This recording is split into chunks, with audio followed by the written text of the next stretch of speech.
it all for all.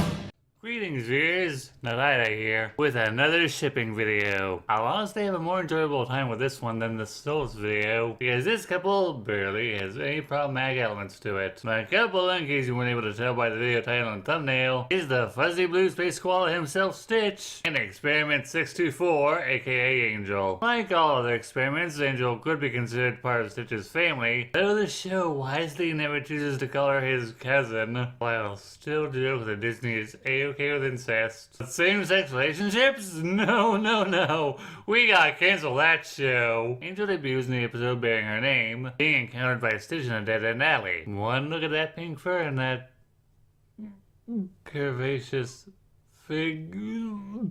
Sorry, I made myself uncomfortable writing that for the script, and even more uncomfortable having to say that. But she's literally meant to be physically appealing to Stitch, with the plot of the episode, and it's all over for him. What's the matter? She's a nasty one. Grab her before she eats us. Naga, Tibuklita, Bojibu. The movie made an entire language for Jumbo's planet, and that's primarily spoken by Stitch and a few other experiments. And the wiki describes the translation for every word and phrase. And Boojiboo is a term of endearment that translates to loved one and sweetheart, usually directed towards a mate. So to reiterate, Stitch down bad. Add on the side plot that Piggly is filming the pair so that he can send the film into a mushy film festival, and this is as close to shipping as the series gets. If we aren't counting David and Nani, and Lita's bland crush. For her part, Angel seems to appreciate when Stitch brings her flowers after spending a night in the Petakai house. Unfortunately for Stitch, Cantu found Angel's experiment pod first, so she's one of the bad guys, and has the ability to turn anyone who listens to her song evil. She tries to use this power on Stitch, only for it not to work because he was created after her, but it affects every other experiment she sings to.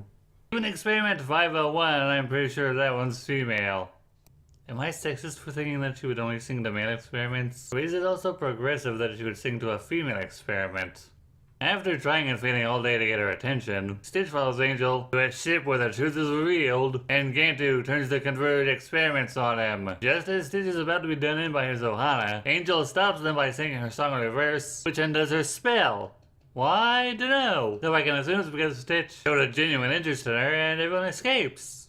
Well, almost everyone. Even though Gantu failed in taking the experiment's task reveal, he takes Angel prisoner in the last few seconds of the episode. We don't see Angel again until the second to last episode of the series, which revolves around rescuing the experiments Gantu managed to capture, Angel being the primary concern for Stitch, who easily has the laziest love shrine in all of animation. But how are Lilo and Stitch going to rescue them, and Gantu is almost always at his base? Enter Bobcat Goldweight. Nosy is one of the experiments Gantu managed to capture, by which I mean she just let the big shark man take him because she found the secret spilling creature annoying. He managed to escape, and the perpetually clumsy Experiment 600 broke his prison capsule. Despite holding a bit of a grudge against Lito that she never came to rescue him, and the others kept like Gantu, Nosy reveals that he overheard Gantu sing that he'll be out for the day, giving the good guys the best opportunity to infiltrate his ship and rescue everyone. However, the experiment for this episode is 120, which will do everything in its power to foil whatever plan it hears of, and it alerts Gantu, the good guy's infiltration, and rewires the controls so that the rescuers get captured. So getting captured itself was not part of the plan.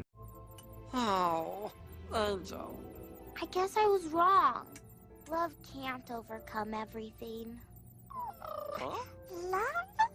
Love? Hey, yes, love. Stitch loves Angel. Niga, Tay, Boojiboos. Mega type Boojiboo. Mega type Boojiboo.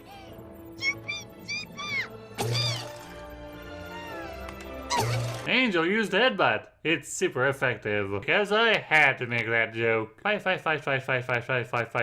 Fight. Then we get the line. Makes you really not want to think about it that hard, but you will.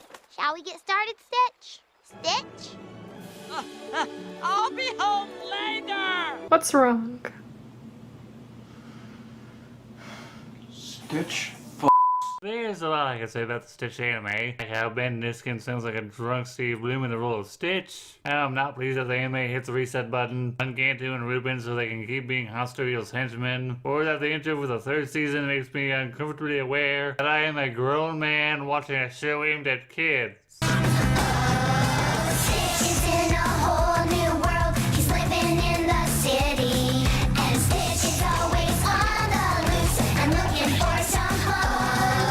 Context: the premise for this show is that Stitch runs away from Hawaii as he believes that now all grown-up Lilo has no time for him, crash lands on a remote Japanese island, befriends a little girl named Tina who wears a shirt exactly like Lilo, and from time to time a few of the other experiments will show up to show off their powers. The most important one being Angel. Normally it's a very sweet reunion whenever she shows up, but Stitch actually does something that made me do a double take in one episode. He brings in Experiment 323. Context for those who don't follow the Lilo and Stitch lore: Experiment 323 is an experiment that causes anyone he pecks fall in love with the very first person in their line of sight. In the original series, Stitch showed apprehension when Lilo wanted to use it on her crush, but since Lilo isn't here and Una doesn't have a love interest in this season, someone's gonna use him, so it might as well be Stitch. And all because Angel got mad at him.